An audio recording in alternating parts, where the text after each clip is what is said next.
Maglev train இப்படி தான் work ஆகுதா? இந்தியாவில் மேக்லெவ் ட்ரெயின் வந்துருச்சா? மெட்ரோ ட்ரெயின் தான் இந்த மேக்லெவ் ட்ரெயினும் இல்லையே. லோட்ஸ்டோன்னா என்னது? ஸோ மேக்னெட்ஸ்னா என்ன, மேக்னெட்டிக் ப்ராப்பர்ட்டிஸ்னா என்ன, ஃபன்னாக நம்ம படிக்கலாமா?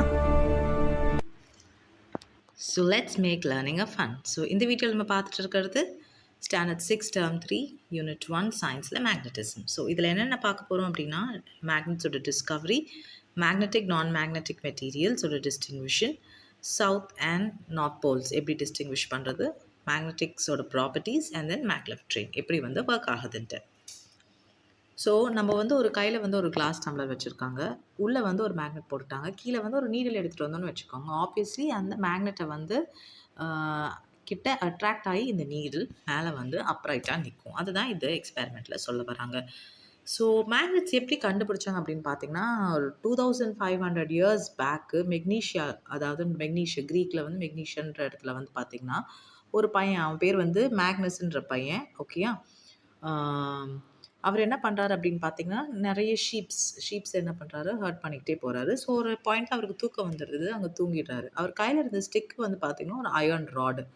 தூக்கத்துலேருந்து எழுந்திரிச்சு பார்க்கும்போது அந்த ராட் வந்து அப்படியே வந்து இந்த ஸ்டிக்கில் நின்றுட்டுருக்கு, அந்த அந்த மேக்னெட்டிக் ராக் மேலே நின்றுட்டுருக்கு. ஸோ ஈ காட் கன்ஃபியூஸ்டு, என்னவா இருக்கும், எப்படி வந்து இங்கே நிற்கிது அப்படின்ட்டு ஊர் மக்கள் எல்லாம் வந்து பார்க்குறாங்க. ஸோ மேபி இது ஏதோ ஒரு கடவுளோட விஷயமா இருக்கலான்ட்டு கடைசியில் இதை என்ன கண்டுபிடிக்கிறாங்க அப்படின்னா, அது வந்து ஒரு magnetic rock. So iron items, iron fillings எல்லாமே வந்து அதை அட்ராக்ட் பண்ணுது அப்படிங்கிறத அவங்க சொல்கிறாங்க. So these magnetic rocks were called magnets, and the ore is called as magnetite after the name of the boy Magnus. Oreன்றது ஒன்றும் இல்லை, the natural thing that where you get the minerals. Okay, we can mine it and use it for further processing. இதுதான் வந்து ஓருன்னு நம்ம சொல்லுவோம். So இந்த மேக்னடைட்ன்றது வந்து அந்த பையனோட பேர் மேக்னஸ்ன்றதுனாலையும் வந்திருக்கலாம், இல்லை மெக்னீஷியான்ற ஊர்னாலையும் வந்திருக்கலாம். ஓகேயா, நேச்சுரல் மேக்னெட்ஸ் அப்படின்றது தான் வந்து இங்கே லோட் ஸ்டோன் அப்படின்னு நம்ம சொல்லுவோம். ஸோ இந்த லோட் ஸ்டோன் வந்து எதுக்கு யூஸ் பண்ணுறாங்க அப்படின்னு பார்த்தீங்கன்னா, டைரக்ஷன்ஸை கண்டுபிடிக்கிறதுக்காக யூஸ் பண்ணுறது தான் இந்த லோட் ஸ்டோன். மேக்னெட்ஸ் வந்து நிறைய டிஃப்ரெண்ட் ஷேப்ஸில் இருக்குது. இது வந்து பார்த்திங்கன்னா ஆர்டிஃபிஷியல் மேக்னெட்ஸ் அப்படின்னு பார்த்திங்கன்னா, நம்மளோட மேன்மேட் மேக்னெட்ஸ் தான் ஆர்டிஃபிஷியல் மேக்னெட்ஸ்ன்னு சொல்லுவோம். அதில் நிறைய வேரியஸ் டைப்ஸ் ஆஃப் ஷேப்ஸ் இருக்குது. You see on this screen. So bar மேக்னெட்டாக இருக்கட்டும் சரி, இல்லை ஹார்ஷூ மேக்னெட், ரிங் மேக்னெட், நீட் மேக்னெட், இது ஒவ்வொன்றும் வந்து பார்த்திங்கன்னா அதோட அப்ளிகேஷன் பேஸ் பண்ணதை பொறுத்து அதுக்கேற்ற மாதிரி அதோட ஷேப்ஸில் வடிவமைச்சிடுறாங்க. Magnetic and non magnetic materials, ஒரு சப்ஸ்டன்ஸ் வந்து அட்ராக்டட் பை மேக்னெட் அப்படின்னா அது magnetic substances. It is not attracted will be non magnetic substances. For example மேக்னெட்டிக்கில் வந்து அயனாக இருக்கட்டும் சரி, நமக்கு எல்லாருக்குமே தெரிஞ்சது கோபால்ட், நிக்கல், இது ஞாபகத்தில் வச்சுக்கோங்க. Non magnetic you all know. Okay, whichever substances, ஒரு பேப்பராக இருக்கட்டும், ஒரு பிளாஸ்டிக்காக இருக்கட்டும், வுட்டாக இருக்கட்டும், these are all non magnetic. Magnetic poles அப்படின்னு பார்த்தீங்கன்னா, ஒரு மேக்னெட் எடுத்துக்கிட்டிங்கன்னா அதுக்கு 2 டிஃப்ரெண்ட் போல்ஸ் இருக்கும், சவுத் போல், இந்த நார்த் போல். ஸோ இந்த இடத்துல தான் வந்து பார்த்திங்கன்னா மேக்னெட்டிக் ஃபில்லிங்ஸ் அதிகமாக இருக்கும். இந்த எக்ஸ்பெரிமெண்ட் நீங்கள் பண்ணணும் அப்படின்னு பார்த்தீங்கன்னா, வீட்டில் வந்து ஒரு கார்டனோ இல்லை நம்ம ஸ்கூலுக்கு வெளியில் இருக்க காம்பவுண்டில் இருக்க இந்த சாண்டிலே வந்து ஒரு சின்ன மேக்னெட் எடுத்து தடவி பார்த்தீங்க அப்படின்னா, அதோட எட்ஜஸ், அதாவது ரைட் டூ அப்ராப்ரியேட் எட்ஜஸில் வந்து பார்த்திங்கன்னா அந்த மேக்னெட் வந்து ஸ்டிக் ஆகிருக்கும். ஸோ பிகாஸ் அதுதான் வந்து அந்த 2 போல்ஸ் அப்படின்னு நம்ம சொல்லுவோம். சென்டரில் வந்து அங்கே ஸ்டிக் ஆகாது, because is no point of attraction over there. So இதே தான் வந்து டைரக்ஷன் கண்டுபிடிக்கிறதுக்கு இந்த மாதிரி ஒரு பார் மேக்னெட் எடுத்துக்கிட்டு அந்த இடத்துல ஒரு ரோப் கட்டிட்டு கையில் அந்த ரோப்பை பிடிச்சி சஸ்பெண்ட் பண்ணுங்கள். It will come in one position. திரும்பி வந்து அதை ரொட்டேட் பண்ணி விட்டு திரும்பவும் அதே பொசிஷனில் தான் வந்து நிற்கும். ஸோ என்ன பொசிஷன் அது இண்டிகேட் பண்ணுது அப்படின்னு பார்த்தீங்கன்னா, அந்த நார்த் சவுத் பொசிஷனை தான் இண்டிகேட் பண்ணும். So this is called as the north pole and the south pole. ஒரு freely suspended magnet will always come to rest in the north south direction. So இந்த பர்டிகுலர் ப்ராப்பர்ட்டி தான் வந்து பல சென்ச்சுரிஸாக use பண்ணிகிட்டு இருக்காங்க. ஸோ இது எங்கே யூஸ் பண்ணியிருக்காங்க அப்படின்னு பார்த்தீங்கன்னா, எந்த இடத்துல ஒரு டைரக்ஷன் கண்டுபிடிக்க முடியணும், ஒரு லோட்ஸ்டோன்னா சில நேச்சுரலி அக்கரிங் மேக்னெட்டு. ஸோ இது எல்லாமே வந்துட்டு யூஸ் பண்ணியிருக்காங்க. ஃபார் எக்ஸாம்பிள், இப்போ நீங்கள் வந்து ஒரு லேண்டில் அடிக்கிறீங்கன்னா ஒரு டைரக்ஷன் கண்டுபிடிக்கிறது ரொம்ப ரொம்ப ஈஸி. அதுவே வந்து நீங்கள் ஒரு சீல போயிட்டு இருக்கும்போது எந்த சைடு நார்த்து சவுத் எதுவுமே கண்டுபிடிக்க முடியாது. ஸோ அந்த மாதிரி டைமில் இந்த லோட்ஸ்டோன் வந்து ரொம்ப ரொம்ப ரொம்ப இம்பார்ட்டண்ட்டாக இருந்துச்சு.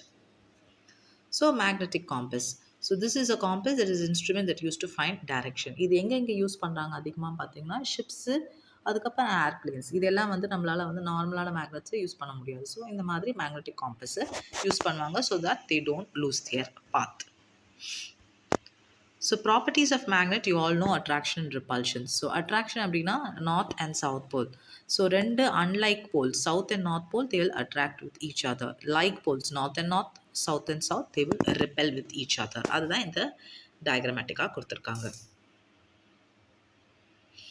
ஸோ ஒரு மேக்னெட்டை நம்ம பண்ணணும் அப்படின்னு பார்த்தீங்கன்னா, ஒரு நெயில்னா ஒரு ஆணி எடுத்துக்கோங்க. இல்லை ஏதோ ஒரு பீஸ் ஆஃப் அயர்ன் வீட்டில் இருக்கிறத எடுத்துக்கிட்டு keep it on a table. இப்போ ஒரு மேக்னெட், ஒரு பார் மேக்னெட்டோ இல்லை ஒரு ஹார்ஷோ மேக்னெட் எதாவது எடுத்துக்கிட்டு அதோட போல்ஸ் வந்து ஃபர்ஸ்ட்லேருந்து கடைசி வரைக்கும் அதில் ரப் பண்ணிகிட்டே இருங்க. 30 to 40 டைம்ஸ் ரப் பண்ணிகிட்டே இருந்தீங்கன்னா, அந்த நெயிலுக்கு வந்து பார்த்தீங்கன்னா, அந்த மேக்னெட்டோட ப்ராப்பர்ட்டீஸ் கொஞ்சம் வந்துரும். அடுத்து ஒரு பின்னோ, இல்ல ஒரு ஜம்பினோ சின்னதா கொண்டு வந்து கிட்ட வந்தீங்கன்னா, the nail will start attracting it. Okay. So now the nail is trying to act like a magnet because it has taken the properties of the magnet from the magnet that you rubbed on the iron. எப்போ வந்து ஒரு magnet வந்து ப்ராப்பர்ட்டிஸை loose பண்ணும்? ரொம்ப ரொம்ப இன்ட்ரெஸ்டிங்கான ஒரு விஷயம். 3 தான். ஓகே. ஒன்று ஹேமர் பண்ணக்கூடாது, இன்னொன்று வந்து கீழே விழக்கூடாது, அடுத்தது வந்து ஹீட் பண்ணக்கூடாது. இந்த 3 இது விஷயத்தில் நீங்கள் வந்து ஃபாலோ பண்ணணும். இஃப் இன்கேஸ் ஃபாலோ பண்ணனா அந்த மேக்னெட்டோட ப்ராப்பர்ட்டிஸை வந்து அஃபெக்ட் ஆகிடும். அதே போல் வந்து இன்னொரு விஷயம் சொல்லுவாங்க, டிவி பக்கத்தில் வைக்கக்கூடாது, செல்ஃபோன் பக்கத்தில் வைக்கக்கூடாது அப்படின்ட்டு. இது ஏன் அப்படின்னா magnets lose their property. Magnet மட்டும் லூஸ் பண்ணாத அங்கே இருக்கிற டிவைஸும் அஃபெக்ட் ஆகிடும். ஸோ மேக்னெட்டிக் கம்பஸ் வந்து பண்ணுறதுக்கு ஒரு சின்ன ஷார்ட் எக்ஸ்பெரிமெண்ட் கொடுத்துருக்காங்க. ஸோ ஆல்ரெடி நம்ம ஒரு நெயிலில் வந்துட்டு ஒரு மேக்னெட்டிக் ப்ராப்பர்ட்டி இன்டியூஸ் பண்ணியிருந்தோம்ல, ரப் பண்ணி அதில் வந்து 2 ஃபோம் பால்ஸை வந்து தெர்மோகால் பால்ஸை வந்து கிளிப் பண்ணிவிட்டு வாட்டரில் ஊற்றுனீங்கன்னா அது it will stand in one particular position. அது எந்த இடத்துல இருக்குது, நார்த் சவுத் போல்ஸும் இண்டிகேட் பண்ணுதான்னு பார்த்துக்கலாம். Next storage of magnets. Magnets எப்படி ஸ்டோர் பண்ணணும் அப்படின்னு பார்த்தீங்கன்னா, எப்போவுமே வந்து north and north pole, south and south pole பக்கத்தில் வச்சிங்கன்னா it will repel each other, அது நிற்காது. ஸோ அன்லைக் போல்ஸை இந்த மாதிரி ஆப்போசிட் டைரக்ஷன் வச்சு நடுவில் ஒரு உட்டன் பீஸை வைக்கணும். இந்த மாதிரி பார் மேக்னெட்டுக்கு. இதுவே அது ஒரு ஹார்ஸ் ஷூ மேக்னெட்டாக இருந்ததுன்னா கீழே சாஃப்ட் அயர்ன் வச்சு அது வைக்கணும். யூசஸ் ஆஃப் மேக்னெட்ஸ் நமக்கு எல்லாருக்குமே தெரியும். டே டு டே லைஃப்பில் நம்ம யூஸ் பண்ணுறோம். நீங்கள் வந்து ஒரு ஸ்பீக்கர் ஆம்ப்ளிஃபயர் செட் எடுத்திங்கன்னா அது பின்னாடி வந்து ஒரு மேக்னெட்டிக் இருக்கும், இல்லை மோட்டரில் இருக்கும். சில இடத்துல டோர் லாக்ஸில், அதாவது இப்போ ஒரு கம்ப்யூட்டர் ரூமில் இருக்கிற டோர் லாக்ஸில் வந்து பார்த்திங்கன்னா அந்த டோர் வந்து லாக் ஆகும்ல இமீடியட்டாக, அது வந்து இருக்கும். பேக்ஸில் கிளிப்பில் இருக்கும், டாய்ஸில் இருக்குது, கம்பஸில் இருக்குது, பென்சில் பாக்ஸில் இருக்குது, stickers on refrigerator, phone covers, pin holders, magnetic crane, இதில் எல்லாத்துலேயுமே இதில் அப்ளை ஆகுது. நெக்ஸ்ட் வந்து பார்த்தீங்கன்னா புல்லட் ட்ரெயின். ஸோ இங்கே வந்து பார்த்தீங்கன்னா மேக்னெட்டிக் லெவிட்டேஷன்ற ஒரு கான்செப்ட் படி வந்து இந்த ட்ரெயின் வந்து ஒர்க் ஆகுது. இதுதான் மேக்லெவ் ட்ரெயின் அப்படின்னு சொல்லுவாங்க. இங்கே ஒரு லீவியேட்டிங் ப்ராப்பெல்லருக்கு ஒரு எக்ஸாம்பிள், ஒரு எக்ஸ்பெரிமெண்ட் கொடுத்துருக்காங்க. Just try that at home. It's a very interesting experiment. Okay. Electro magnetic train இது எந்த பிரின்சிபலில் ஒர்க் ஆகுது அப்படின்னு பார்த்தீங்கன்னா, இந்த மேக்லெவ் ட்ரெயின் தான் அதுக்கான பர்ஃபெக்டான எக்ஸாம்பிள். ஸோ இன்ட்ரோ வீடியோலேயே அதை நான் காமிச்சிருப்பேன் மேக்லெவ் ட்ரெயின். ஸோ இங்கே வந்து பார்த்திங்கன்னா சைனா, ஸோ ஜப்பானில் இருக்குது. இந்தியாவில் வந்து இதை இன்ட்ரடியூஸ் பண்ணலை. ஏன் அப்படின்னு பார்த்தீங்கன்னா அதோட கன்ஸ்ட்ரக்ஷனோட ப்ரைஸ் வந்து ரொம்ப ரொம்ப ரொம்ப அதிகம். ஓகே. இதுக்கு வந்து பார்த்திங்கன்னா இந்த ட்ரெயினுக்கு வந்து வீல்ஸ் கிடையாது. ஸோ ஒரு ட்ரெயினோட ட்ராக் இருக்குது, கீழே இருக்குதுன்னு வச்சுக்கோங்க. அந்த ட்ராக்லேருந்து அந்த ட்ரெயின் வந்து கிட்டத்தட்ட ஒரு 10 சென்டிமீட்டர் லிஃப்ட் ஆகி தான் ஓடும். மேக்லெவ் அப்படிங்கிறது ஏன் அப்படின்னா மேக்னெட்டிக் லெவிட்டேஷன் அண்ட் ப்ரொபல்ஷன்ற ஒரு மூமெண்ட். அதாவது ஒரு நம்ம எப்போ வந்து ஒரு மேக்னெட்டுக்கு வந்து இன்டியூஸ் பண்ண முடியும் அப்படின்னா ஒரு கரண்ட் கொடுத்தோன்னா அதோட மேக்னெட்டிக் ப்ராப்பர்ட்டி இன்டியூஸ் ஆக ஆரம்பிச்சிடும். ஆப்வியஸ்லி இங்கே பார்த்தீங்கன்னா இங்கே சவுத் அண்ட் நார்த் போல் ஆப்போசிட்டாக கொடுத்துருக்காங்க பாருங்க. So once an electricity is induced, obviously அந்த ட்ரெயின் வந்து பார்த்திங்கன்னா வெரி ஃபாஸ்டர் ஸ்பீட், கிட்டத்தட்ட 300 km/h வந்து ஓடும், ஃபாஸ்டராக ஓடும். அண்ட் அது வீலே இல்லாததுனால it will not touch with the tracks, right? So ஒரு இப்போ வந்து ஒரு எப்படி இருக்கும் அப்படின்னு பார்த்தீங்கன்னா ஒரு ட்ரெயின் மேலே வருது அப்படின்னா ஒரு சவுத் போல் மேலே இருக்கும்போது கீழே நார்த் இருக்கும். அப்போ என்ன ஆகும் அப்படின்னா அது ரிப்பல் ஆகிட்டே போகும். ஒரு புஷ் அண்ட் புல் ஆட்டோமேட்டிக்காக நடந்துக்கிட்டே இருக்கும். ஸோ இதுதான் இந்த மேக்னெட்டிக் லெவிட்டேஷன் அண்ட் ப்ரொபல்ஷனோட பேசிக் ஐடியா. ஸோ இதில் வந்து ஃப்ரிக்ஷன் நடக்காது. ஏன்னா because there is no wheels and they don't touch the tracks. அதுக்கப்புறம் ஹை ஸ்பீடில் இருக்கும், நாய்ஸில் இருக்கும். பட் இந்தியாவில் இது இன்னும் வரல. It is still under consideration தான் because of its main prices தான். ஸோ இங்கே எங்கே இருக்குதுன்னு பார்த்தீங்கன்னா சைனா, ஜப்பான், சவுத் கொரியாவில் இருக்குது இந்த ட்ரெயின்ஸ். ஸோ இதுதான் அவங்க டீட்டெயில்டாக சொல்லியிருப்பாங்க. Electro magnets are used in electromagnetic train. They are magnetized when current flows. Current வந்து அப்ளை ஆன பிறகு தான் they will start flowing. With the direction of the current is changed, the poles also change. So like poles are attached to the bottoms and they repel with each other. So அந்த like வந்து south வரும்போது, north வரும்போது ஆட்டோமேட்டிக்கா they will repel and they will start pushing and pulling. And கிட்டத்தட்ட ஒரு 10 centimetre கேப்ல தான் அவங்க வந்து ட்ராவல் ஆகும். So we know that we can move any magnetic object with force of attraction and repulsion. So இப்போ நான் சொன்ன அதே பாயிண்ட்டை தான் அவங்க என்ன பண்ணியிருக்காங்க அப்படின்னா பாயிண்டாக போட்டிருக்காங்க. ஸோ மூவிங் பார்ட்ஸ் இல்லாதனால ஃப்ரிக்ஷன் கிடையாது. High speed 300 km/h. They are even capable of running 600 km வரைக்கும் கூட போகலாம். They do not make any noise இல்லாதனால they very eco friendly.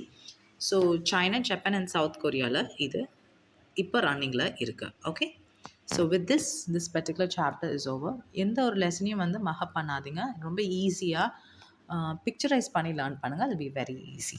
Any doubts, any comments, please post down. Thank you students.